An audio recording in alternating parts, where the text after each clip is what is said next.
আসসালামু আলাইকুম এভরিওয়ান, কেমন আছেন আপনারা সবাই? তো এমএস ওয়ার্ডের ধারাবাহিকতায় আজকে নিয়ে এলাম আর একটা নতুন পর্ব। আমরা এর আগের গত পর্বতে দেখেছি হোমের অনেক কিছু বিষয় দেখেছি, ইনসার্টের কিছু দেখেছি। ইনসার্ট থেকে আরও কিছু আছে যেগুলো আমাদের দেখানো বাকি আছে। আজকে আমরা দেখবো ইনসার্টের সেই বাকি জিনিসগুলো। তো আমরা যে শুরু করি, আমরা ইনসার্টের গততে আমরা এখান থেকে cover page, blank page, page break, table, picture, clip art, shape, smart art, chart, এগুলো সব নিয়ে আলোচনা করছি। এই দিক থেকে হেডার, ফুডার, পেজ নাম্বার এবং টেক্সট বক্স, এগুলো নিয়ে আমরা আলোচনা পূর্বেই করছি। তো আজকে আমরা আলোচনা করব হাইপারলিঙ্ক নিয়ে। তো হাইপারলিঙ্ক মূলত কি, হাইপারলিঙ্ক কিভাবে কাজ করে। তো আমরা দেখছি যখন অনেক অনলাইনে হয়তো বা কোনো প্যারাগ্রাফ পড়ার সময় আপনারা দেখছেন যে প্যারাগ্রাফটার মাঝে একটা লেখা সবুজ আকার থাকে, ওখানে ক্লিক দিলে আরেকটা নতুন পেজে নিয়ে যায়। তো আমরা যদি সেভাবেই দেখাই যে আমরা যদি এইখানে একটা হাইপারলিঙ্ক করতে চাই, তার জন্য আমাদের একটা কোনো ওয়েবসাইট বা কোনো পেজ বা আমরা যেখানে নিয়ে যেতে চাই সেইটার লিঙ্ক লাগবে, যেন এখানে ক্লিক করলে তারা সেখানে যাইতে পারে। ঠিক আছে, তাহলে আমাদের হাইপারলিঙ্কের কাজ হলো এখান থেকে আমাদের অন্য একটা ফিল্ডে নিয়ে যাওয়া। যেমন আমরা এখানে বাংলাদেশ সম্পর্কে কিছু, মনে করেন যে আমরা বাংলাদেশ সম্পর্কে একটা প্যারাগ্রাফ লিখছি, এখানে লেখা আছে। এখন এখানে যদি আমরা দেখেন বাংলাদেশ ইজ এ স্মল এট, এই যে লেখাটা আছে এখানে যদি আমরা হাইপারলিঙ্ক ঢুকাই দেই, যে বাংলাদেশে আমরা একটা হাইপারলিঙ্ক ঢুকাই দেবো, এখান থেকে অন্য একটা আর্টিকেলে যাবে, যেই আর্টিকেলে বাংলাদেশ সম্পর্কে আরো সুন্দরভাবে বলা আছে, বা বাংলাদেশের এনভায়রনমেন্ট নিয়ে বলা আছে, বা বাংলাদেশের অন্য কিছু একটা নিয়ে বলা আছে যেটা বাংলাদেশ সম্পর্কিত, আর আমরা চাই যে ওটা আমাদের এখানে ইউজ করতে। তখন আমরা কি করব, আমরা যে লেখাটাতে হাইপারলিঙ্ক ইউজ করতে চাই সেই লেখাটাকে সিলেক্ট করে, দেখেন আমাদের কিন্তু এটা কোনো কালার দেওয়া নাই, কোনো কিছু নাই, আমাদের বাংলাদেশটাকে সিলেক্ট করি। বাংলাদেশটাকে সিলেক্ট করার পর এইখানে যে আমরা যাই হাইপারলিঙ্কে যদি যাই, হাইপারলিঙ্কে গিয়ে দেখেন এখানে কিন্তু অনেকগুলো ইয়ে আছে। এখান থেকে আপনার যদি কোনো ইয়া থাকে যে আমি এইখানে ঢুকাই দিব বা এইখানে নিয়ে যাব কোনো অ্যাড্রেস বা কোনো ইয়া, সেটা দিতে পারেন। অথবা আপনারা এইখানে এসে অ্যাড্রেসটা, যে আপনার যে ওয়েবসাইটটা আছে বা আপনার ইউটিউব চ্যানেল আছে বা ফেসবুক পেজ আছে বা কোনো আর্টিকেলের যে লিঙ্কটা কপি করে আনছেন, সেই লিঙ্কটা আপনারা এইখানে এই জায়গাটায় পেস্ট করে দিবেন। আমি এমনিতে দেখানোর জন্য বিডি লিখে দিচ্ছি।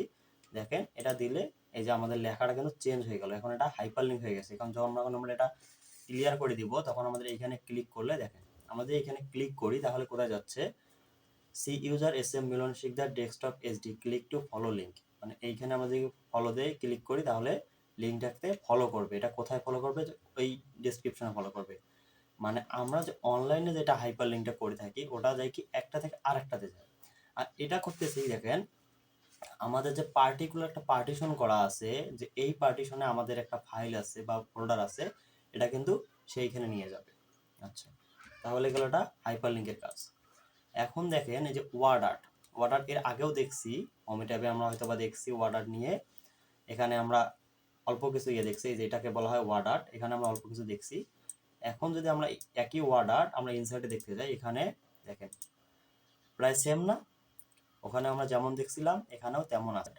ওখানে যে ওয়ার্ড আর্ট দেখছি এখানেও হোম থেকে যেটা ওয়ার্ড আর্ট আসছিল এখানেও সেম ওয়ার্ড আর্ট আছে, আমরা এখান থেকে ওয়ার্ড আর্টের কাজটা করতে পারি। তারপরে আছে আপনার ড্রপ ক্যাপ, দেখেন এখানে আছে ড্রপ ক্যাপ। এটার আসলে কাজ কি, এখানে যে আইকনটা দেখলে আমরা বুঝতে পারবেন যে এটা বড় হাতের হয়ে যাচ্ছে।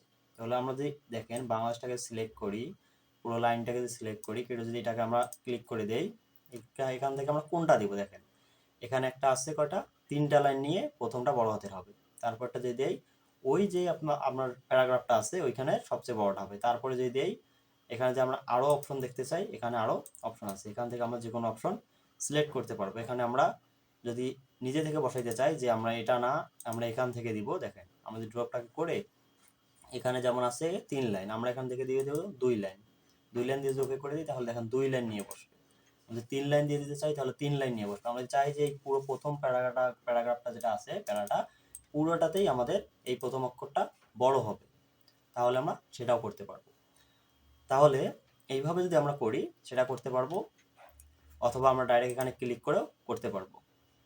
ঠিক আছে, আচ্ছা, এগুলো গেল আপনার হাইপারলিঙ্ক গেল, ওয়ার্ড আর্ট এবং ড্রপ ক্যাপ। এখানে দেখেন আরেকটা আরো দুইটা অপশন আছে, ইকুয়াল এবং সিম্বল। ঠিক আছে, ইকুয়েশন এবং সিম্বল, এগুলোর কাজ কি, এগুলোর কাজ যদি দেখা যায় ইকুয়েশনে যদি আমরা প্রথমে যাই, দেখেন ইকুয়েশনে গেলে আমরা যে গাণিতিক প্রশ্নগুলো লেখার সময় কিছু কিছু অপশন খুঁজে পাই না, কিছু কিছু, যেমন আমাদের এইভাবে একটা অঙ্ক লিখতে যাই বা কোনো একটা গাণিতিক প্রশ্ন লেখার সময় যে এরকম একটা অপশন আসে আমরা কিন্তু সহজে লিখতে পারি না, আমাদের অনেক সমস্যা হয়। যেমন এখানে আমরা স্কোয়ার দিতে পারি না, পাওয়ার দিতে পারি না, বা আপনার সামেশন দিতে পারি না, এরকম অনেক সমস্যা হয়। কিন্তু আমরা যদি ইকুয়েশন ইউজ করি তাহলে দেখেন এখান থেকে আমরা যেমন প্রয়োজন ইকুয়েশন, দেখেন যখন আমরা ওপেন করছি তখন নতুন একটা ডায়ালগ বক্স ওপেন হয়েছে ডিজাইন, বা নতুন একটা ট্যাব ওপেন হয়েছে যেটা হলো ডিজাইন। এই ডিজাইনে যদি আমরা যাই, এই ডিজাইন থেকে দেখেন আমাদের এখানে কোন ক্যাটাগরিতে আমরা নিতে চাই, আমাদের কোনটা প্রয়োজন, এখান থেকে আমরা যে কোনো একটা স্ট্রাকচার নিয়ে আমাদের যেটা প্রয়োজন আমরা সেই স্ট্রাকচার নিয়ে কাজ করতে পারি। আমাদের যেমন স্ট্রাকচার প্রয়োজন হবে আমরা তেমন নিতে পারবো। এখান থেকে আমরা চাইলে আরও ইকুয়েশন নিতে পারবো যেগুলো আমাদের কাজে লাগবে সিঙ্গেল হিসেবে, যেমন ইনটু আছে, ডিভাইডেড আছে, রুট আছে, রুটের উপর পাওয়ার দেয়া আছে, শুধু এমনি রুট আছে, অ্যারো আছে। মানে আমাদের গণিতের প্রশ্ন লেখার জন্য যাবতীয় কিছু যা প্রয়োজন আছে সব কিছু আমরা ইকুয়েশনে গেলে পাবো। এখানে দেখেন আমাদের সাপোজ গণিতে ভাষাটা একটু অন্যভাবে আছে, এক্স এ ধরলাম এক্স এর সঙ্গে ওয়াই আছে, তো আমরা এখানে ক্লিক দিব, ক্লিক দিয়ে এটাকে আমরা ওয়াই করে দিলাম। এখানে আছে স্কোয়ার, এখানে আমরা স্কোয়ার করে দিলাম। তারপর উপরে হয়তো আছে 5, 5 করে দিলাম। এখানে হয়তো বা আছে এক্স এর উপর পাওয়ার দেওয়া আছে কিউব। এইভাবে আমরা কিন্তু সব কিছু করতে পারবো।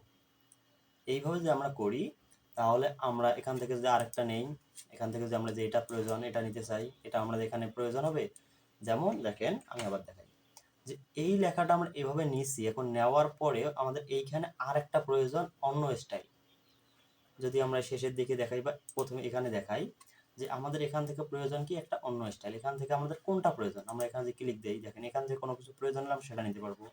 এখানে যদি যাই এখান থেকে, যেমন সাপোজ আমাদের এখানে এইটা প্রয়োজন আছে, এখন আমরা এটা যদি ক্লিক দেই তাহলে দেখেন এর মাঝে আমাদের এই স্টাইলে ঢুকে গেল। এখন আমরা এখান থেকে এটাকে এডিট করতে পারবো, আমাদের যে এডিটটা প্রয়োজন আছে আমাদের এখানে যত আছে আমরা এটা লিখে দিতে পারবো। তো এইভাবে আমরা যে কোনো কিছু অ্যাড করতে পারবো, বাদ দিতে পারবো। যদি আমরা এখান থেকে সামেশন বাদ দিতে চাই সেটাও আমরা করতে পারবো। এইভাবে আমরা অনেক কিছুই করতে পারবো। এখান থেকে যদি আমরা এটা বাদ দিতে চাই সেটা দিতে পারবো, কিছু অ্যাড করতে চাই এখান থেকে এক্স ওয়াই এইরকম একটা ডিভাইডেড অ্যাড করতে চাই সেটা অ্যাড করতে পারবো।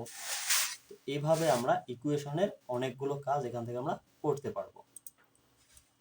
আচ্ছা, তাহলে এটা গেল ইকুয়েশন। এখন আমরা যে আবার ইনসার্টে যাই, তাহলে ইকুয়েশনটা আমরা পাবো কোথায়? হোমে কিন্তু না, আমরা পাবো ইনসার্টে। আমরা ইনসার্টে গেলে এখান থেকে আমরা ইকুয়েশন পাবো। এখন হলো সিম্বল। সিম্বলের কাজটা মূলত কি, আমরা যদি সিম্বলে যাই, দেখেন সিম্বলে গেলে এখান থেকে আমরা মোর সিম্বলে যাব। মোর সিম্বলে যাওয়ার পর আমাদের কিছু কিছু সময় কিছু সিম্বল প্রয়োজন হয়, তখন আমরা সিম্বলগুলো কই পাবো? আমরা এখান থেকে কিন্তু সিম্বলগুলো নিতে পারবো। আমাদের যেই রকম সিম্বল প্রয়োজন, এখানে কিন্তু অনেক ধরনের সিম্বল আছে। এখান থেকে যদি আমরা চেঞ্জ করে দিই, দেখেন এখানে নর্মাল টেক্সট, আমরা যদি এই এজেন্সি এফবি, তাহলে আমাদের সিম্বলগুলো চেঞ্জ হয়ে যাবে, সেই রিলেটেড সিম্বল চলে আসবে। এখান থেকে যদি আমরা দেই অ্যালজেরিনা, তাহলে সেই রকম সিম্বল চলে আসবে। এখান থেকে আমরা যেরকম সিম্বল চাই আমরা সেরকম সিম্বল এখান থেকে কল করতে পারবো। এখান থেকে আমরা সিম্বলগুলো চেঞ্জ করে করে নিতে পারবো। এখানে দেখেন সাবজেক্ট দেয়া আছে, সাবজেক্ট থেকে যদি আমাদের এই ক্যাটাগরির মধ্যে যেমন সাবজেক্ট থেকে অন্য কিছু চেঞ্জ করতে চাই সেটাও আমরা করতে পারবো। এইভাবে আমরা যেমন সিম্বল প্রয়োজন, যেই সিম্বল প্রয়োজন আমরা সেগুলো কিন্তু নিতে পারবো, নিয়ে আমাদের কাজে দেবো। সিম্বলগুলো নিব কীভাবে? তাহলে আমাদের দেখেন যেই সিম্বলটা প্রয়োজন সেটাকে ক্লিক করব, ইনসার্ট করব। আমাদের দেখেন সিম্বলটা এখানে চলে আসছে, এখানে আমাদের সিম্বলটা শো করতেছে। আমাদের আবার এইটা সিম্বল প্রয়োজন, এখানে আমরা ক্লিক দিব, ইনসার্ট দেব, দেখেন সিম্বল চলে আসছে। আমি যেহেতু এটা সিলেক্ট করে রেখে এখানে ইয়ে করছিলাম যার কারণে ওটা রিপ্লেস হয়ে গেছে। এখন দেখেন এটাতে আমার কোনো সিলেক্ট নাই, এখন যদি আমরা এখানে দিয়ে ইনসার্ট দিই দেখেন এরপরে কিন্তু এই সিম্বলটা চলে আসছে। আর আমরা যদি অন্য কোনো সিম্বল নিতে চাই বা এইভাবে ইনসার্ট করে ইয়ে করে যদি না নিতে চাই, তাহলে আমরা যদি কোনো সিম্বলের উপর ডাবল ক্লিক করি দেখেন তাহলে কিন্তু আমাদের সেই সিম্বলটা চলে আসতেছে। আমরা যদি ডাবল ক্লিক করি সেই সিম্বলটা আমাদের এখানে চলে আসতেছে। তো আমরা এইভাবে সিম্বলগুলো অ্যাড করতে পারবো, আর এখান থেকে আমরা ইকুয়েশনগুলো অ্যাড করতে পারবো।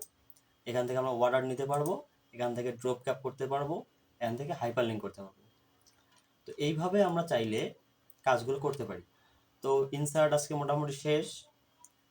আশা করি কালকে পেজ লেআউট নিয়ে শুরু করব, আজকে আর পেজ লেআউটে না যাই।